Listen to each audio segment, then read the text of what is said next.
Well, welcome to another week of the Blitz. We're here at Aquinas High School, and I'm Billy Butler, and I've got Chris Gay with me.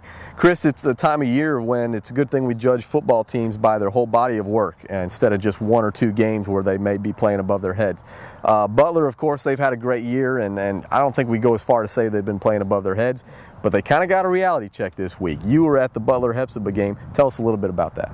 Well, Butler got off to a fast start against Hepzibah, and it looked like they were going to run Hepzibah out of the building, but the Rebels bowed up, and I think a lot of that has to do with the opponents they played. You know, they played Thompson and Washington County and Burt County, and, you know, they had an opportunity to get down on themselves, and they didn't. They responded, and now they're in playoff contention, and the sad part about it for Butler is they're sort of on the outside looking in. Yeah, Butler, of course, they're still a good team, still have had a great season, but that region title people were maybe hoping for, I think that's completely gone now. Like you said, it's going to be tough for them to make the playoffs, but they still have a chance at least. I was over on the South Carolina side of things watching Midland Valley, and they had a very emotional week leading up to it.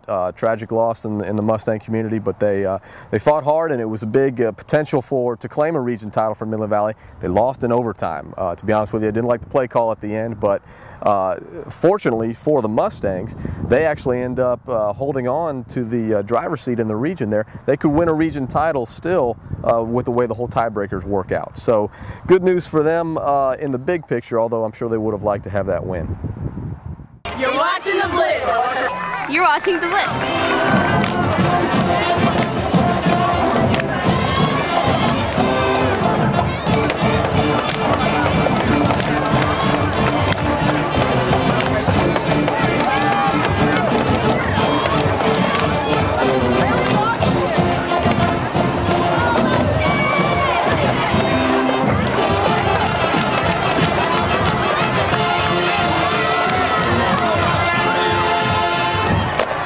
All right, now let's talk about this week's games, because there's a lot of big games, and we're starting to get into playoff implications now where we know what teams are at the top. We just don't know what order they're going to be in. That starts out Class 3A, Region 3. If we look at Burt County, Washington County, those two are pretty much battling. We thought Butler was going to be there, but it's these two teams. What do you think? Well, it's at Washington County, but Burt County's been winning by 50, 60 points a game. Offense has been really tough to stop. Kind of two hot teams going. Both teams haven't lost in a long time. Washington County, they've won 5 games in a row. Home team, but Burt County's playing really well.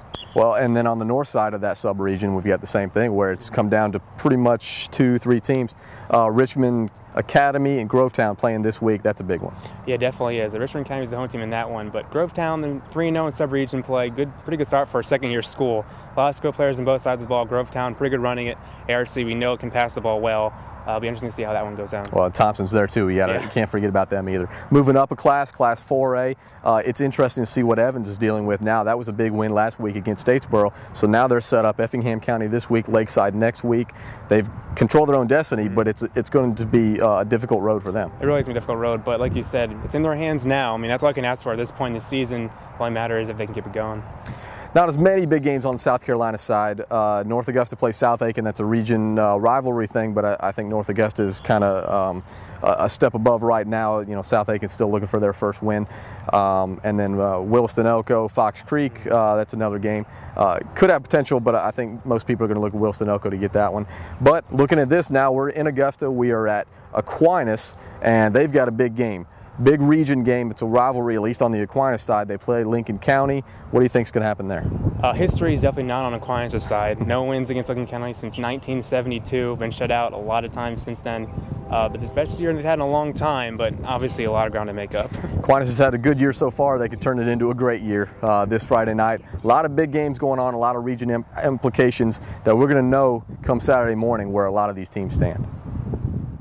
The sports staff of the Augusta Chronicle and WRDW News 12 are your competition. Beat their high school football predictions and you are in the running for a Beat the Pros t-shirt. Complete rules and ballot are in the Augusta Chronicle on Sunday or vote online at AugustaChronicle.com. Beat the Pros. Win a t-shirt.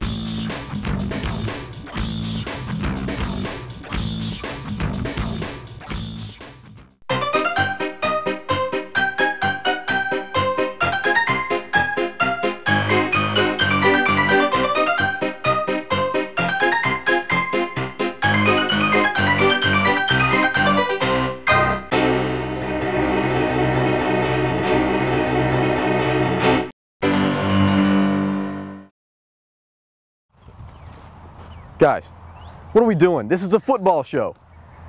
Be serious. No bugs today.